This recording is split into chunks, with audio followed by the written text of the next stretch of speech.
Internet providers ఈ విచ్చలవిడితనాన్ని అధికారులు అరికట్టలేకపోతున్నారు. Operator అనేటోడు 30 సంవత్సరాల నుండి సర్వీస్ ఇస్తున్నాడు. ఒకటే ఒక వైర్ ఉంటది, వందల వైర్లు ఉండవు. అధికారులు దీన్ని స్ట్రీమ్ లైన్ చేయాలా, అధికారులు వాళ్ళని కూర్చోబెట్టాలా.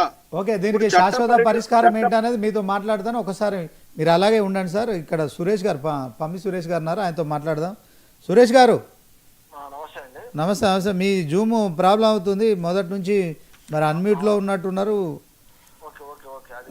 చెప్పండి సార్, ఇప్పుడు ఫోన్లో అయినా చెప్పండి వాస్తవానికి ఏం జరిగింది. దీన్ని మీ దారి హక్కు కావచ్చు, రైట్ ఆఫ్ వే కావచ్చు, మరి ప్రభుత్వం అయితే కఠిన చర్యలు తీసుకుంటుంది. మీ కేబుల్ కట్ చేసే కార్యక్రమం జరుగుతోంది హైదరాబాద్ నుంచి. మరి ఇది తెలంగాణ రాష్ట్రం అంతా వ్యాపిస్తుందా, మొత్తం దేశం అంతా విస్తరిస్తుందా? ఈ నేపథ్యంలో ఈ పరిశ్రమ మీద ఎంతమంది ఎట్లా జీవనోపాధి ఉంది, మరి ఆ జీవనోపాధి విషయంలో కావచ్చు, ప్రభుత్వం రేపు పొద్దున మరి 5 చనిపోయారు, ఎవరిని బాధ్యులు చేస్తారు, దీంట్లో వాస్తవం ఏంటి, తప్పెవరు చెప్పండి సార్. ఇక్కడ వాస్తవాలు గమనిస్తే ఆ ఇష్యూకి మొత్తం కేబుల్ ఆపరేటర్ ని బాధ్యత చేస్తున్నారు.